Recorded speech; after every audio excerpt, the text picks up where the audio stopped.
Nigeria. Nigeria discovers illegal 4-kilometer underwater oil pipeline.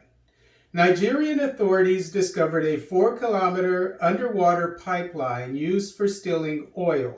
As reported by Actu Cameroun newspaper, the illegal pipeline was used to siphon thousands of barrels of oil daily for 9 years. No arrests have been announced in connection with the oil pipeline by the Nigerian government. As stated by Actu Cameroun, Chief Executive of the Nigerian Maritime Administration and Security Agency, Bashir Jamoh, said the government plans to employ a 24-hour surveillance system to monitor oil theft, which will include drones, helicopters, ships, and armored vehicles. Jamoh informed that security personnel are in Italy for 3 weeks of training on the operation of the drones, which, quote, can travel up to 100 kilometers and stay in one place for 10 hours, taking data and sending it to our own operations centers for possible intervention, unquote, as stated in Actu Cameroun. Chief Executive of Nigerian National Petroleum Company, Mele Kyari, estimates Nigeria loses 600,000 barrels of oil daily to theft, as stated by Actu Cameroun. Kenya, Rwanda, Ghana launch African Free Trade Agreement. Kenya, Rwanda, and Ghana have launched a pilot program of the Africa Continental Free Trade Area, AfCFTA, agreement.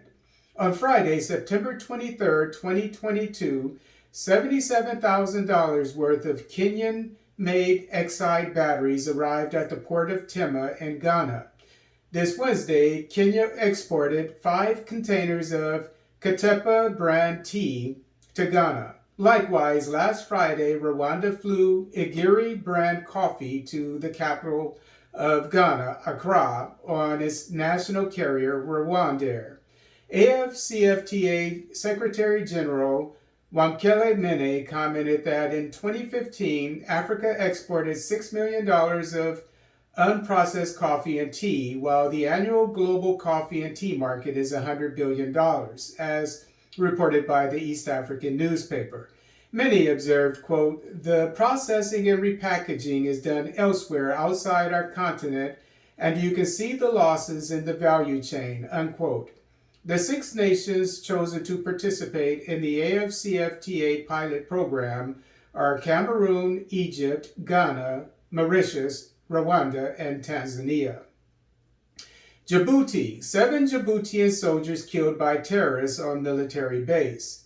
During the early hours of Friday, October 7, 2022, on a military base in Garibtistan, terrorists killed 7 soldiers, wounded 4, and caused the disappearance of 6. As stated in AFP, the Djibouti Defense Ministry blames the attack on the armed wing of the Front for the Restoration of Unity and Democracy, FRUD. According to AFP, the political wing of the FRUD, which supports the current president of Djibouti, Ismail Omar Guelleh, condemned the attack. Represented by the Afar people in northern Djibouti, in 1991, the FRUD launched an insurgency against the government and the Issa people, the other large ethnic group of the tiny Horn of Africa country.